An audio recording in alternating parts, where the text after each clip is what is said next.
Okay.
Not yet.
And pick up kitchen stuff there.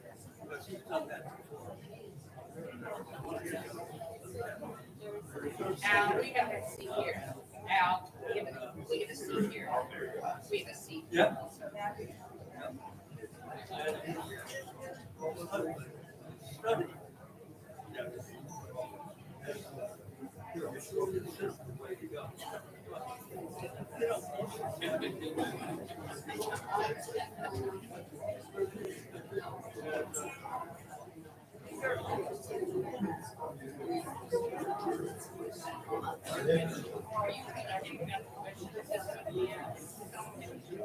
Yeah, they sure.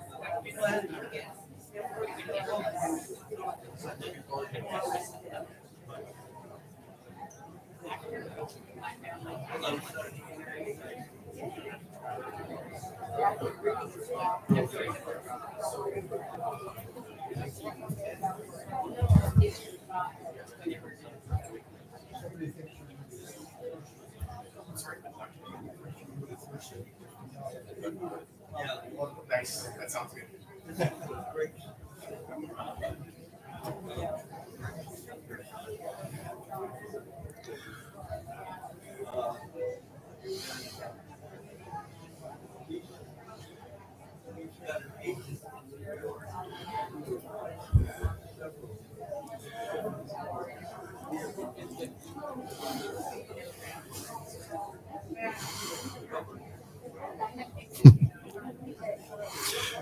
Good evening.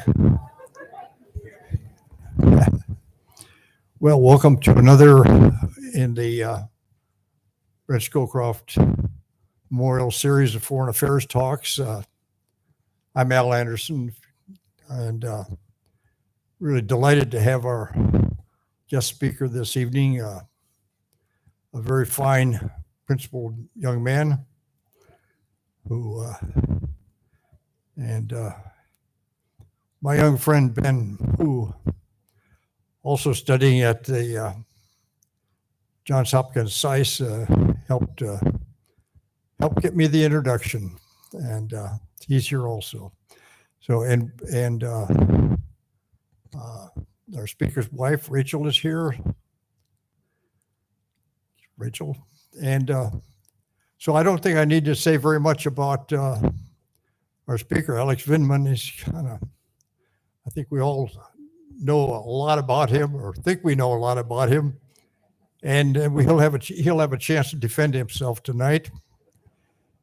And then we'll have the usual Q&A, and our two trusty people with microphones will be coming around. So when they do, please make a short introduction and ask a real question. Okay, and afterwards, I hope you brought your book by Alex Vindman. He'll do some book signings using President Trump's pen. So please come up.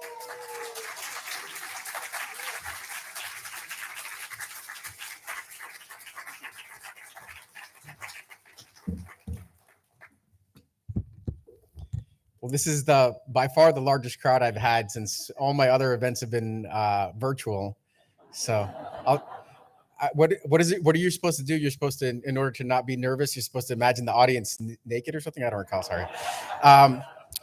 And then I want to thank you all for buying the large print versions of my book out there. So, so yeah, my wife told me not to say that specifically. So there you go.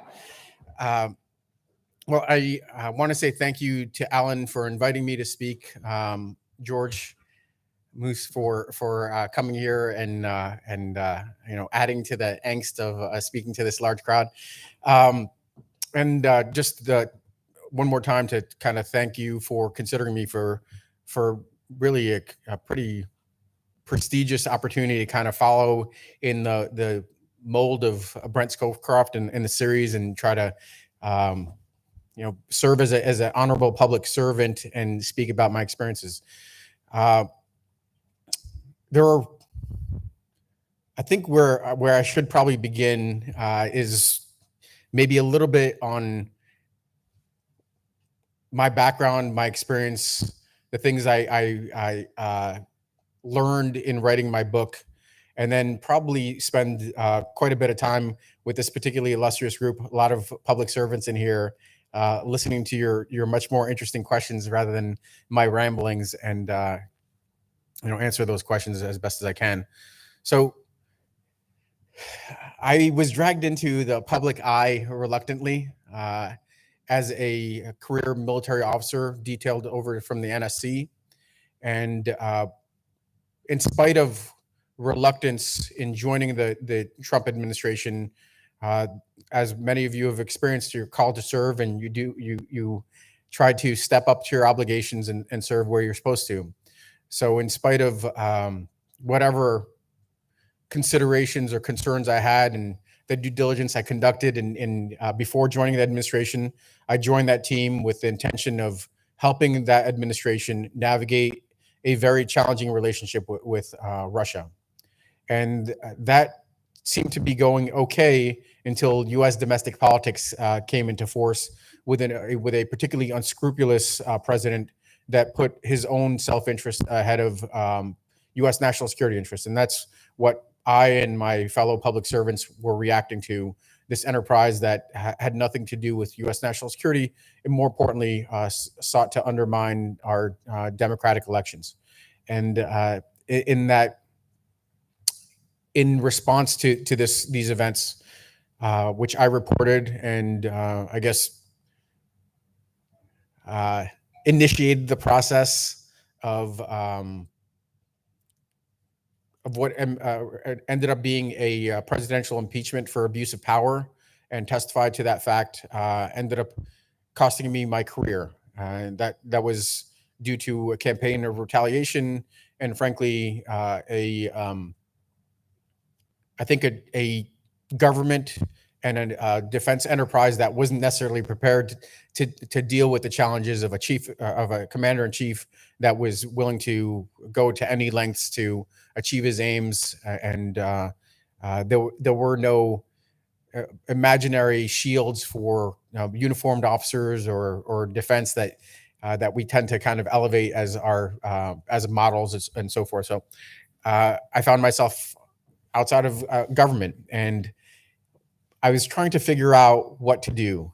And one of the things I thought I could do is offer the American people, the public, that saw a snapshot of career public servants, civil servants, that I was very fortunate to be counted amongst brilliant public servants, really practicing their craft, demonstrating their excellence to the world, to the U.S. public and to the world. And I thought that there was an opportunity to explain a little bit more what I did and why I did it. And that's why I wrote my book, Here Right Matters. It was the first kind of intensive public writing exercise that I've undertaken. Everything else is highly classified, probably won't be released for about 50 years, some of it. But I could tell part of my background, part of my story. And what I wanted to do with this particular book is also respond to the support that I understood was implicit by the explicit support I was receiving in the form of thousands of letters that were coming to the home. At one point, my synagogue asked me if I was open to receiving letters of support, and the Jewish newspaper, The Forward, announced that I was, and didn't understand what that really meant. And then hundreds and ultimately thousands of letters poured in. And instead of trying to, and I still have the intent to kind of respond to them at some point directly, but instead of trying to respond individually, I thought I could do a collective response in the form of a memoir. And that's how I overcame my initial inhibitions about writing a book as a 40-something-year-old lieutenant colonel who has what right to write a memoir. But that's how this whole project started. So now about the book. It's what it is it's for those of you that have read it could sense that it was not a Trump book. It was not something, not a tell-all designed to paint Trump as a nefarious actor. There were plenty of those out there circulating. what I wanted to do is I wanted to be a little bit introspective and retrospective, considering my life and experiences, and drawing on what I thought were those experiences that contributed to my doing the right thing in the right way. So I talk about my family's immigrant story. We came here in Christmas Day is at least a family lore says Christmas Day, 1979, December 25th. I talk about the deeper background of my family. Both of my fathers, maternal and paternal, died fighting in World War II, fighting Nazis as they attacked through the Soviet Union, and how my father, a young child at that point, 9 years old, survived the war with his mother and his sister, and fled under strafing fire from Messerschmitts back into the Ural Mountains. How he overcame his adversity, and the family had to restart, and broken families had to restart, and talk about what I learned from my father about starting over and keep starting over. He did that multiple times in his life. I talk about the challenges that my ancestors experienced, and how that whether that was it wasn't learned, but maybe something ingrained in the family DNA of overcoming, being resilient and overcoming challenges. And then I talk about my lived experience coming to the U.S. in 1979. Being happy as a clam, as a little bit older than a toddler, 4.5 years old, not having much, but not realizing that there was really much more that was necessary. Living in a 1-bedroom apartment. My father, my twin brother, he's 9 minutes younger. It's important to mention that. And my older brother, Len, and then my maternal grandmother, my dad's mother-in-law, and somebody that he actually didn't get along with. How they navigated trying to raise a family of young boys in the United States with nothing.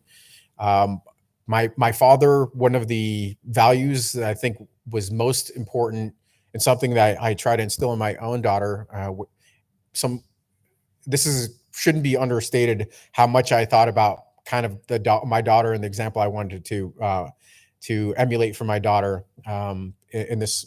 But it's truth telling, honesty. My dad didn't accept dishonesty. That would be dealt with severely. And I think that's something that he instilled in us. Hard work was another value that was clear. He came to the United States, and for the first 6 months, he hauled furniture as a 47-year-old man. I'm not quite there, but I know it would be hard on me to try to haul furniture, day in, day out for $20 a day back then in 1980. And, slowly building life, having about 2,000 index cards with words and trying to figure out how to tie those words together, because he memorized the words and then try to assemble sentences, but sufficiently to where he passed the civil service exam. So I learned about truth telling. I learned about hard work. I learned about resilience. I learned about starting over at that age. And then I started to learn something about discipline. I think, it wouldn't be a stretch to describe my twin brother and I as kind of high energy hooligans back then. And I don't think anybody would have necessarily expected us to rise to serve in the White House or have successful military careers. I think that, my dad assured us, tells us that he knew back then that the intellect was there, but he didn't know if all the other tools and capabilities were present. So, I learned to try to overcome shortfalls with regards to lack of discipline, excess energy.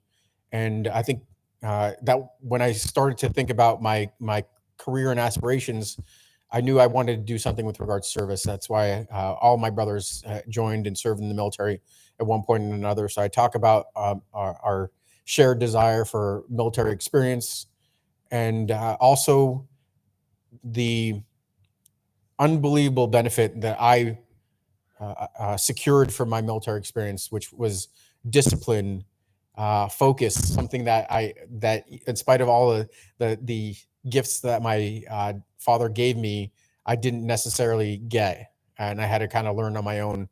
And I talk about a pretty amazing career run, something that I'm eternally will be eternally grateful for, serving in the military in places around the world. This concept of perspective, sometimes, frankly, I think the folks in this room have it because they have a life of lived experience, a long life of lived experience. Sometimes people forget about that, especially young folks, even middle-aged folks that don't have either that lived experience or have traveled around the world to gain perspective, what hardship really is like. I gained those perspectives from serving in Korea, right on the border between North and South Korea, leading troops with all sorts of different kinds of diverse backgrounds and value sets that, as a military officer, I try to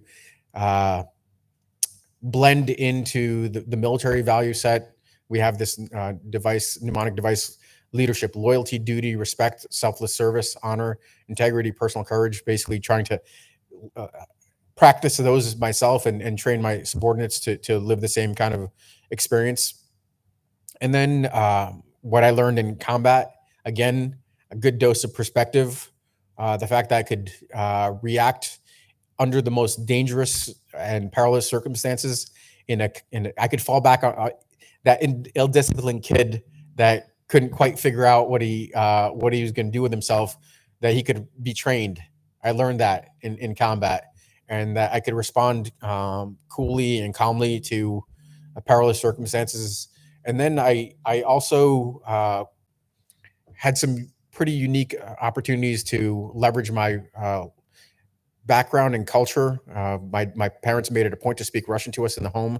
So I talk about the fact that I came armed with a language ability, something that we're trying to encourage with our daughter, and how that allowed me to step into become a U.S. Army Foreign Area Officer and go to Harvard for graduate school, go to pick up another language, Ukrainian language, in the Defense Language Institute, and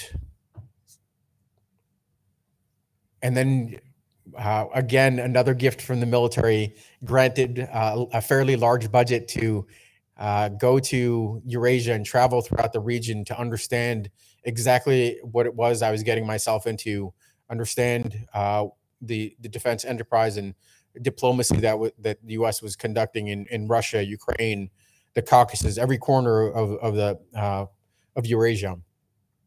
And then stepping right into Moscow as an attaché, as the first assignment, the kind of the World Series, going there as an attaché, brand new major, just finished my foreign area officer training pipeline, and conducting all of that pretty amazing work that those of you that have served in diplomatic postings understand diplomats do and military diplomats do.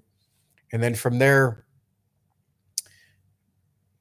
managing or helping the U.S. government understand Russian revanchism, and as they started their war against Ukraine, being the only person that spoke both Russian, Ukrainian, with Ukrainian contacts in the regions adjacent in that border region between Russia and Ukraine, and understanding the way hybrid warfare was unfolding, and being able to provide our senior most government officials reports that made it up to the President of the United States on what was unfolding in Russia, and then going to the Pentagon and then contributing there as the chairman of the Joint Chiefs political affairs officer for Russia, and managing that relationship, drafting the documents of record that we're still using. I mean, that was 2015, 16 documents that we'll probably be using for another decade to understand how do we face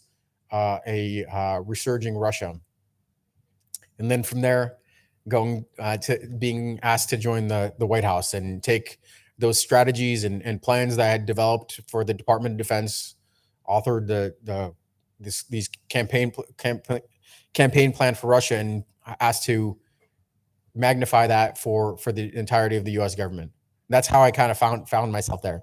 So that's kind of the relatively. It's a run through the book. It's the background on how a lieutenant colonel ends up in as a director for Russia, Ukraine, Moldova, Belarus, and the Caucasus, and then is in a position to really pinpoint exactly when it was that I contributed to national defense. It was certainly, I would hope, in the more than 2 decades of military service.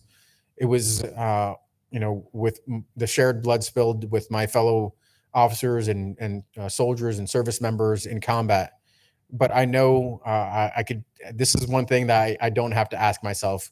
If I could pinpoint when I made a difference, it's when I saw something wrong, when I applied all of these tools that I've kind of laid out for you here. This assembled toolkit to navigate something that was unprecedented. A lieutenant colonel, an Army officer, challenging the president of the United States for an abuse of power, and doing the right thing, not being intimidated, not being cowed into reversing course or enticed with glories and honors. If I had just reversed course or something of that nature, just followed through and did the right thing in the right way. So that's really what the book is about. It tries to tell the story as a military officer serving behind the scenes. It's not the easiest thing to be thrust in the public eye, and I get asked occasionally about how did it feel having all the cameras and understanding that the world was looking at you when you were testifying. Frankly, I didn't pay that much attention. As a military officer, I could just be mission focused, laser focused on what it was that I was there for. I was providing fact testimony on what I experienced and just doing my job. And I think at every point, I fall back on the fact that I was a military officer doing my duty, doing my job, and not being cowed into a different course of action. So I think I've rambled on for about 20 minutes.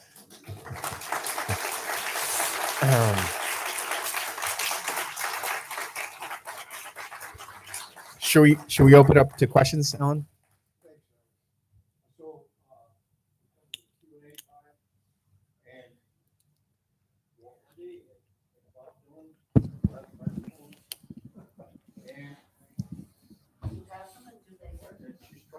Oh, here it is. I'm right behind them. Thank you. Is this thing working? Oh, okay. And then Walls is over there. They'll take turns on each side of the aisle. And every question, please raise your hand. Tell us who you are. And again, a brief question. Thank you. First of all, Rachel, how did I do?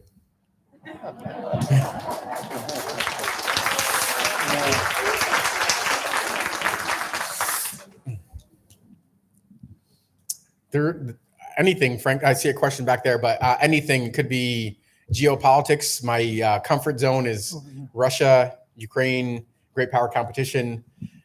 Could be impeachment, could be serving in the White House. Nothing off out of bounds.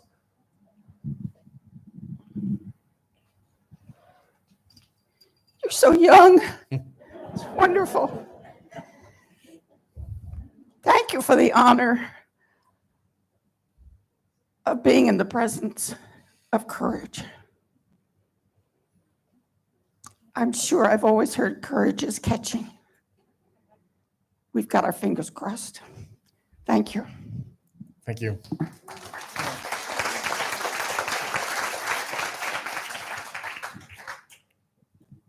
Question. There's a question right over here. And another one over here. No, here you go.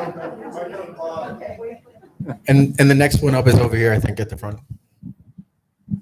This is probably very indelicate, but are you surprised, shocked, or were you totally expecting things to have developed from in terms of trying to reverse the presidential election and where it seems to be going and what's that?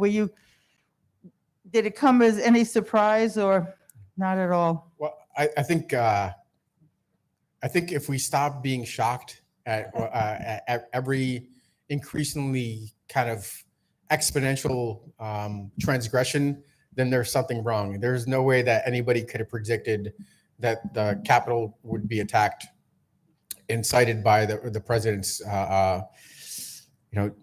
demands for a rejection of a legitimate election and exhortations about stolen elections. So I think, even in the groups that I participate in that think about the worst case scenarios, there was probably some general sense of, the president attempting to continue to attack the legitimacy of the election. There were some general ideas of, even far-fetched at the time of efforts to try to conduct a coup, but nobody really imagined an attack on the Capitol building. At the same time, probably a lot of the reasons that folks dismissed a successful coup is President Trump is notoriously not competent, not capable of conducting something of that nature. That sounds like a harsh judgment, but it's really not. He was oftentimes his own worst enemy in office, and even though he had quite capable folks, especially in the beginning, in the opening year or two in office, Republican stalwarts, but competent, capable individuals, whether that's Secretary Mattis, Tillerson, H.R. McMaster for the National Security Advisor. All these folks were looking to do the right thing. They actually developed good strategies. The national security strategy that the president signed in 2017 was a legitimate, hefty, thoughtful document. But slowly but surely, the president removed all those capable folks and was less likely and able to govern, including conducting something like a coup. He had basically the C team in towards the end of his administration that was not necessarily capable of doing this.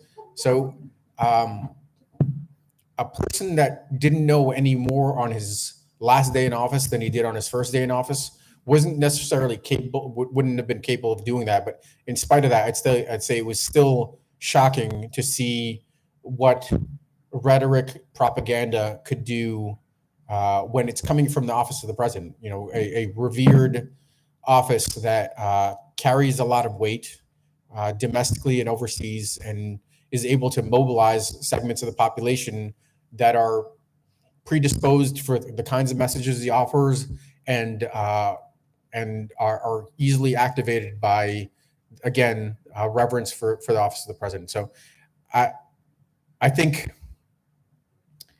that's a long way of saying I think everybody was probably shocked. I mean, nobody would have, even in their kind of most the fears of a coup were not necessarily something that hadn't previously been discussed. It's just that the fact that it was realized is or nearly realized, or attempted for that matter, might be a best way to describe it, was shocking. Yeah. I think this gentleman over here, and then glad to see some other questions coming up.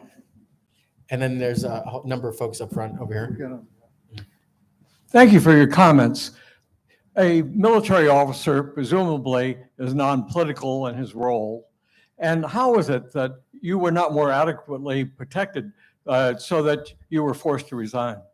Yeah. So out of the various consequences or results of events unfolding, the one thing that probably surprised me more than anything else is that I thought I had the military behind me as an apolitical officer, just doing my job, obligated by statute to respond to a request to testify, and by subpoena, by law, that just giving truthful testimony would be would allow me to continue my career. I knew, frankly, from the minute I reported the president's wrongdoing, that there would be consequences. I started experiencing those consequences immediately with regards to the way the political actors within the White House would cut me out of meetings or exclude me from key leader engagements with the countries in my portfolio. But I thought that wouldn't necessarily carry over to the Department of Defense and the military. And early indications were that I was going to have problems almost right away.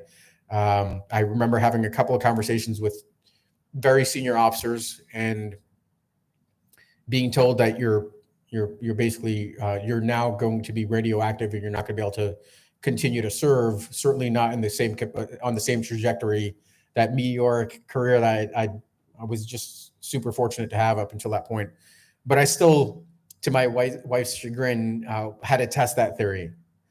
Maybe a little bit of beating my head against the wall, looking for any kind of lifelines that I could still recover from my experience. And at some certain points, at some point, probably recognizing that I wasn't, but trying to will the Army and the Department of Defense to do the right thing with regards to at least putting me on the promotion list and letting that carry forward. And ultimately, it was a game of brinksmanship, and I lost because I had to make a decision about retirement or face a 3-year commitment. It's the Army, so if they sent me to the next assignment, there'd be a penalty incurred with some more time, and I just wasn't going to be beholden to an organization that looked like it wasn't going to support me, and I was not going to be able to enjoy something that I felt to be rewarding like I had previously, and I was not going to look to collect a paycheck. So ultimately, I resigned so like this I could take charge of my own fate. As difficult as it was, I love and cherish my military career, my military experience. I may be a little bit more vocal and critical of military leadership now. For those of you that have seen some of the things I've written recently in the Washington Post, but that's because there's a moment of introspection, and our military leadership has fallen short. In their inaction, they were political agents, whether they recognized it or not. Whether that's Chairman Milley walking through Lafayette Square, or in my case, conducting investigations at the request of the White House that I talk about in the book, or delaying promotion lists that didn't just have my name on it, but hundreds of military officers. So I think there's an opportunity to understand where the military fell short. And I think that's, I talked about things that are relevant to me, but there are much, much bigger issues in play. Of course, 20 years of war in Afghanistan with the results that we've experienced also needs an accounting. And I find that now, out of uniform, I could add my experience and use the voice that I've been offered to try to get the institution to be better, a better version of itself, and be in charge of my own destiny, not beholden to military leaders that have failed to live up to the Army values that they expected of their subordinates.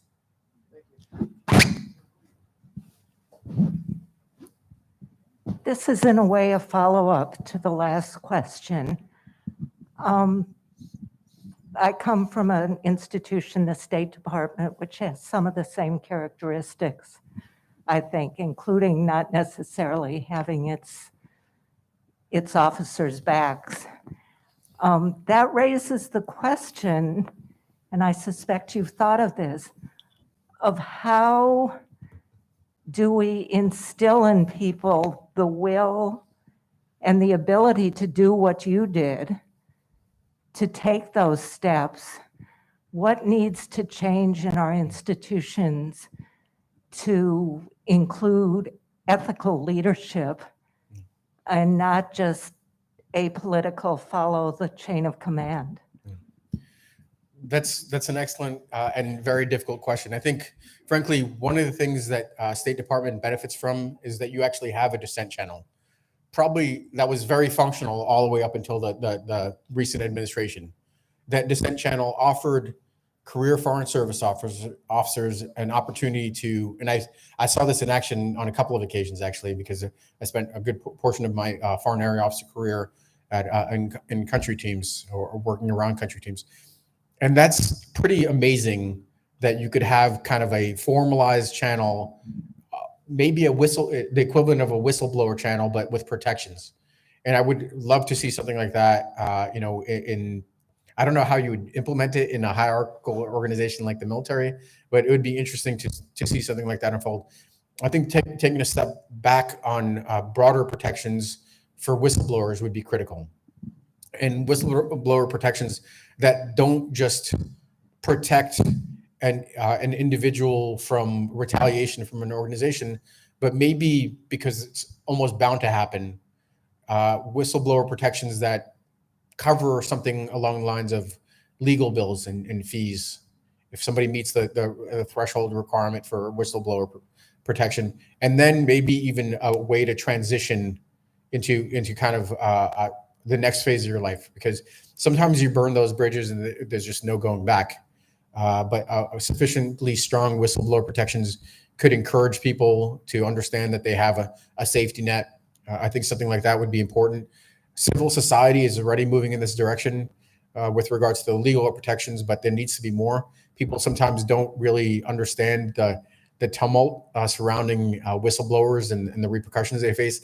It's not a Hollywood ending. The skies don't fall, the clouds don't part, gold flakes don't fall from the sky just for doing the right thing. There is, in fact, a high cost to be paid. But if we want our government to work properly, we need people to be able to call out deficiencies.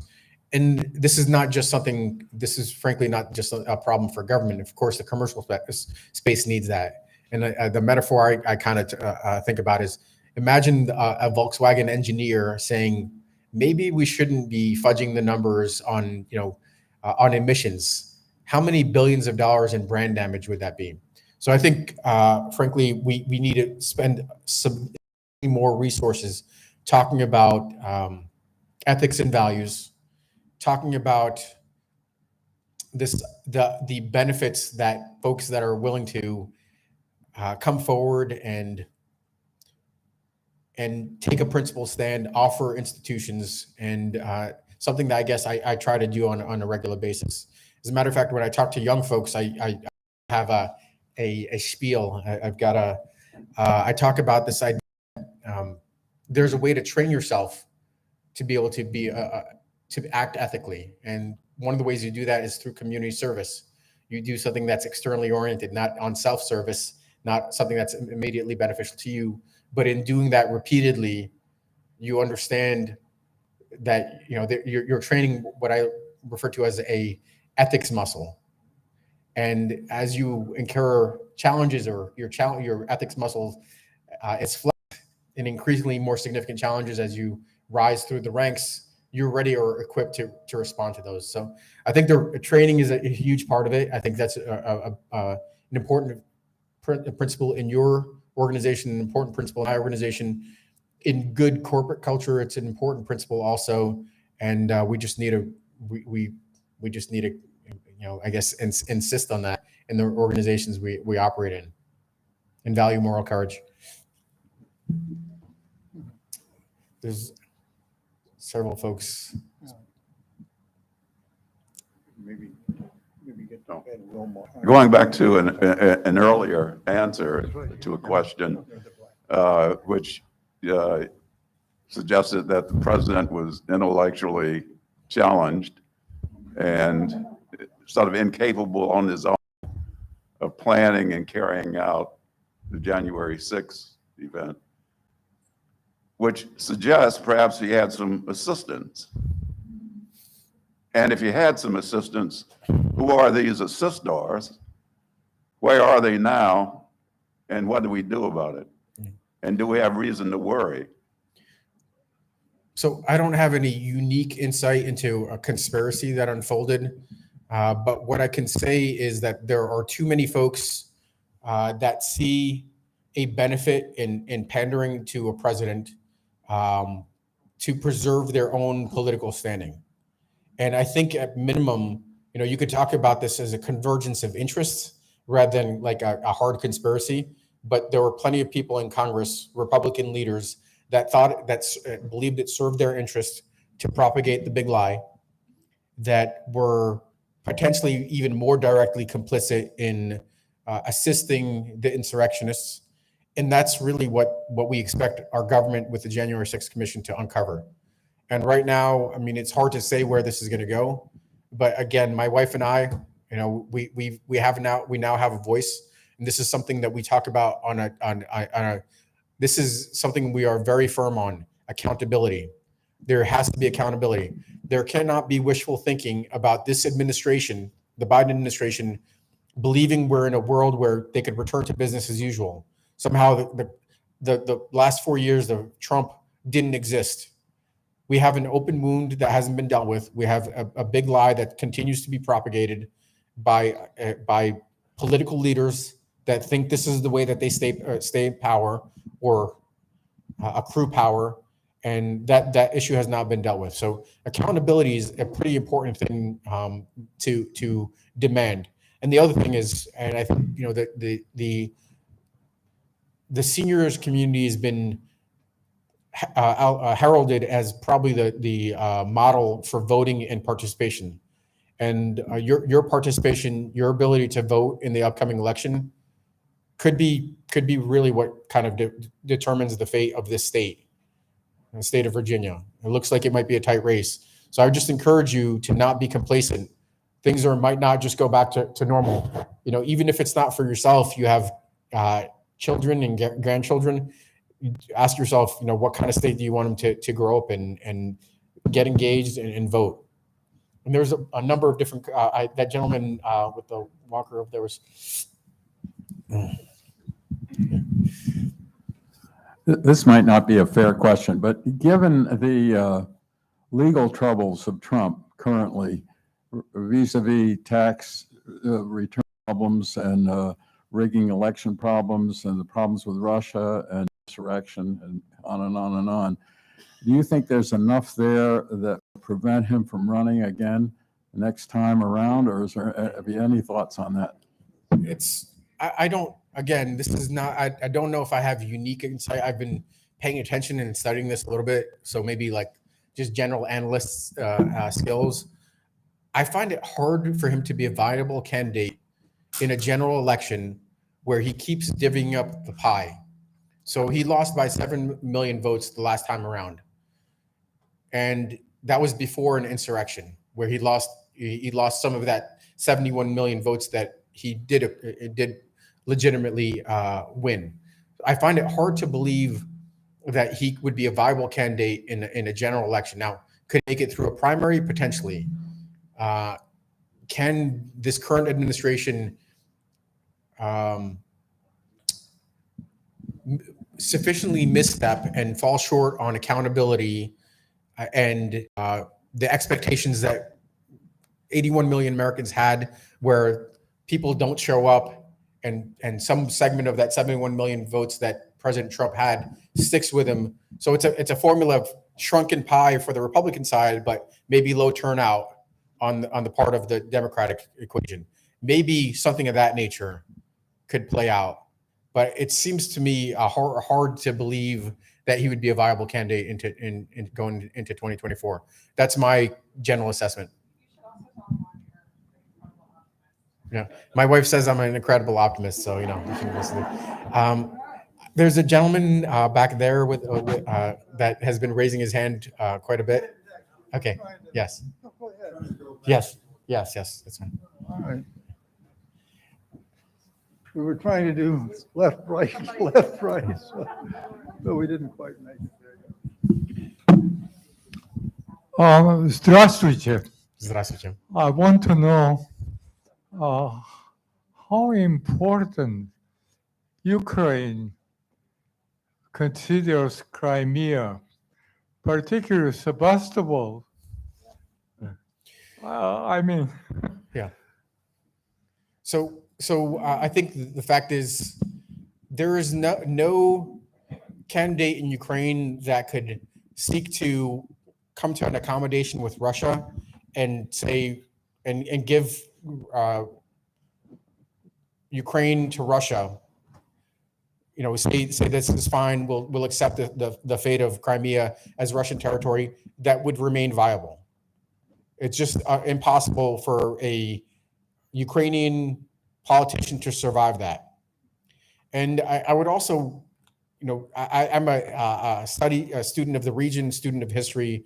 I'd point you to this Wells Declaration that we had for the Baltics that seemed to be unrealized for 40 years. But if we never recognized Russia, the Soviet Union's hold on the Baltics, and we ultimately realized a world in which Russia or the Soviet Union collapsed and couldn't retain those territories that it conquered. So I think this is a long way of saying Crimea is not likely to return to Ukraine anytime in the near future. We're talking about, you know, decades potentially, but we're U.S. policy, and the reality is that ultimately Russia is not going to be able to seize Ukraine, annex Ukraine through force of arms and through, you know, a sham referendum on Ukraine's future. I think if that's the case for Crimea, then there's even less question about Odessa.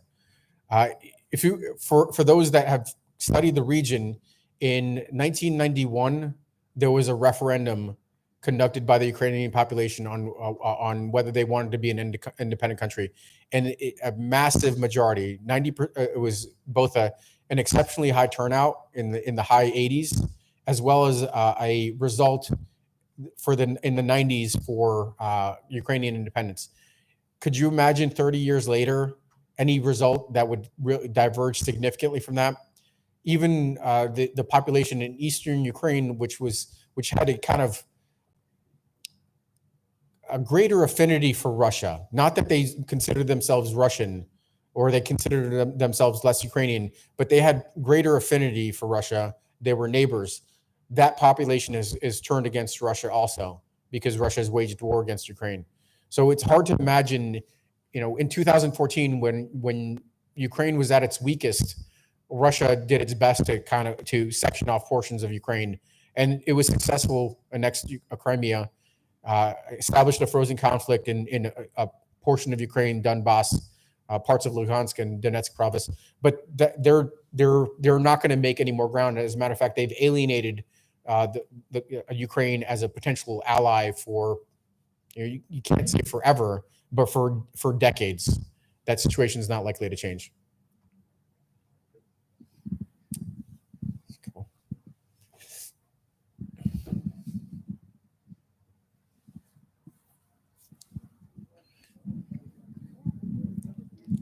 I'm here. You have in some ways cut off all that you had been working toward. And so how do you project your own future? How do you see yourself being a continued influence on the good that could happen? Yeah. Well, so I'm glad that you asked that question. I've been somewhat busy this past year and change. I'm all but dissertation for my doctorate at Johns Hopkins, which I'll be defending in May. It's on the topic of Ukraine, U.S. relations towards Ukraine since the independence. I'm a senior fellow at a DC think tank, Lawfare Institute.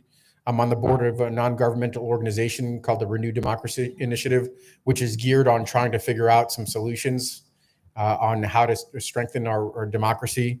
I'm active in writing on national security.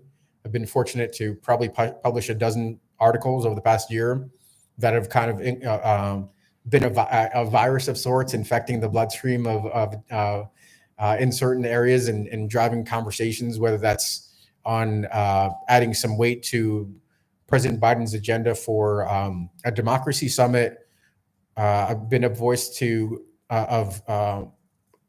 demand of accountability, and including of my own former organization, the Army and the Department of Defense, when I thought they fell short, and that's in spite of the recognition that I'd probably take some criticism for that, but it's the right thing to do. And I find that I'm in a bit of a unique situation where I could probably, if it's well considered, offer criticism of a institution that should receive a lot of should be honored, but shouldn't be above reproach. And I could offer that, and with the hope of making the institution better. So, I guess in part, I refuse to be defined by a corrupt president that retaliated against me, and may have not made my ability to stay in uniform viable. But I could still do the things I kind of declared for myself to do on my first day out of uniform when I wrote an op-ed for the New York Times, which is advance U.S. national security interests, advocate for public servants, and demand principled office holders. Thank you so much. Now, if you were in the position of giving some advice to our current president, what would be your advice to him about the Soviet Union, Russia, the Same thing. whatever? Yeah, same thing. Close enough. Well, I would say that I would want to offer two pieces of advice. Sometimes I talk out of my lane, it happens.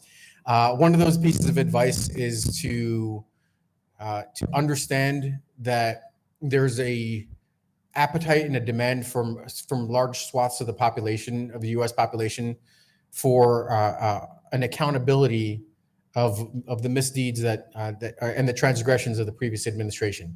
It's not a punitive expedition. It's to understand where we fell short and to make our country stronger.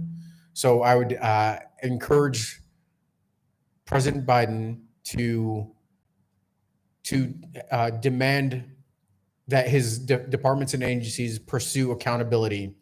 All the ways that President Trump eroded the good functioning, the good governance of Department of Justice, Department of State, the intelligence community, the Department of Defense, some sort of kind of internal review, and then also understand and then at the same time emphasize the importance of the January 6th Commission. Shouldn't be kind of like a sideshow. I think that's an important place to leverage the bully pulpit. With regards to Russia, there is no doubt in my mind that President Putin has realized much of his agenda with regards to sowing discord in the United States, exploiting that. Now, I don't want to overstate that. He really doesn't have that kind of power, but he could work on the margins. He certainly had some sort of impact. I don't think it was definitive in 2016, but he had an impact, and he had an opportunity to magnify the divisions that already exist in the United States, and that he continue. And in so realizing part of his agenda, he will continue to test this administration, look for ways to undermine and weaken international norms, and that the Biden administration shouldn't just it shouldn't be just a rhetorical red line about what further cyber attacks or additional aggression or malign influence against the United States and its allies. It should be substantive, and I think in so doing, that's how you establish deterrence with Vladimir Putin. It's not through the kinds of compromise, the efforts to reset. It's through a much more muscular approach to Russia that we could indicate that there are consequences to Russia's attacks on the U.S. and Euro-Atlantic alliance and so forth. I think the reason this is important, it's not just because of Russia. It's because other authoritarian regimes also are watching and also witness the lack of U.S. resolve, whether that's with regards to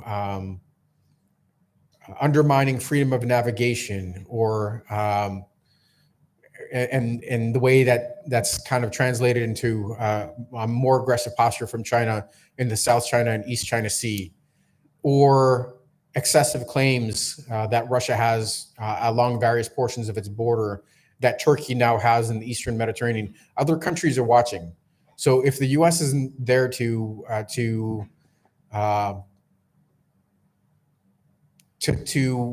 basically to support and remain firm on international norms, we could imagine a much more eroded international system and a much more unstable world in the future. So that's why I think President Biden needs to have a firmer approach with regards to Russia. Okay, Walt, this will be the last question. Could take a couple of them.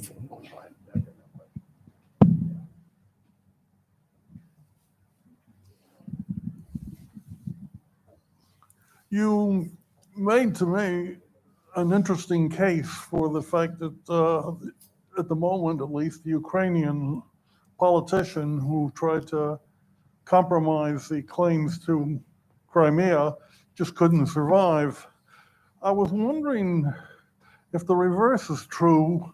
It seems to me that could a Russian politician survive giving away their only access to warm weather seaport? I'm thinking of Sevastopol. They also have a long tradition of holding that city, don't they? That's a very good point. They would like you to think that it was a longer tradition than it really is. That's a holding from the very late 18th century, early 19th century. So it's not that long a holding, even though they'll claim kind of ancient roots or something of that nature. But you're right that it would not be viable for a Russian politician to give it away what they've annexed. But you could also envision a set of circumstances in Russia's future where there's a rejection potentially of the kind of authoritarianism, managed democracy that Putin espouses. Imagine and this shouldn't be that much of a wishful thinking or imaginative exercise, but imagine a successful Ukraine, a Ukraine that, according to Putin's own accounts, is maybe not even again, according to Putin, is not a real country, one people, separated by an artificial border, as Putin describes it. Imagine a Ukraine that's prosperous, integrated into the Western liberal order, integrated into the Euro-Atlantic alliance, flourishing. What kind of example does that create for a country, for Russia, to have a successful, democratic, prosperous country where the population could enjoy basic human rights?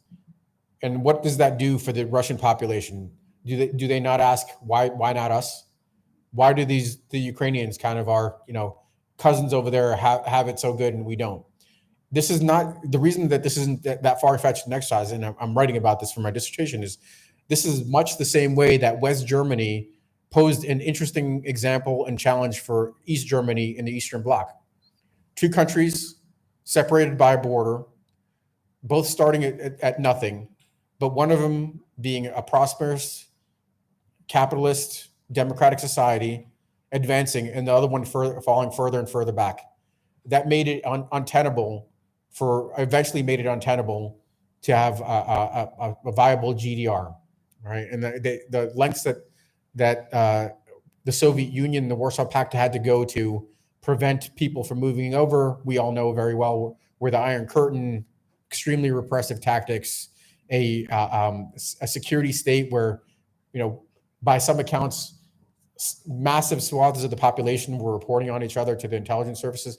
This is the same way that Ukraine could pose, in prosperity, could pose an untenable reality for Russia.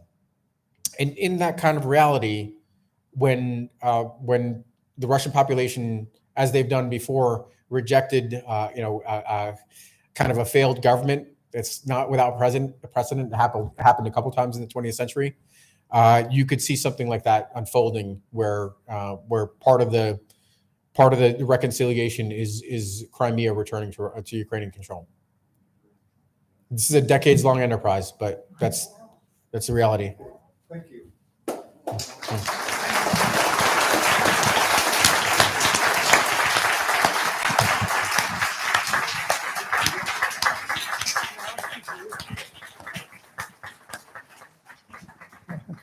And now, I think if you come over here, maybe you can sign at the piano for those who have brought their books.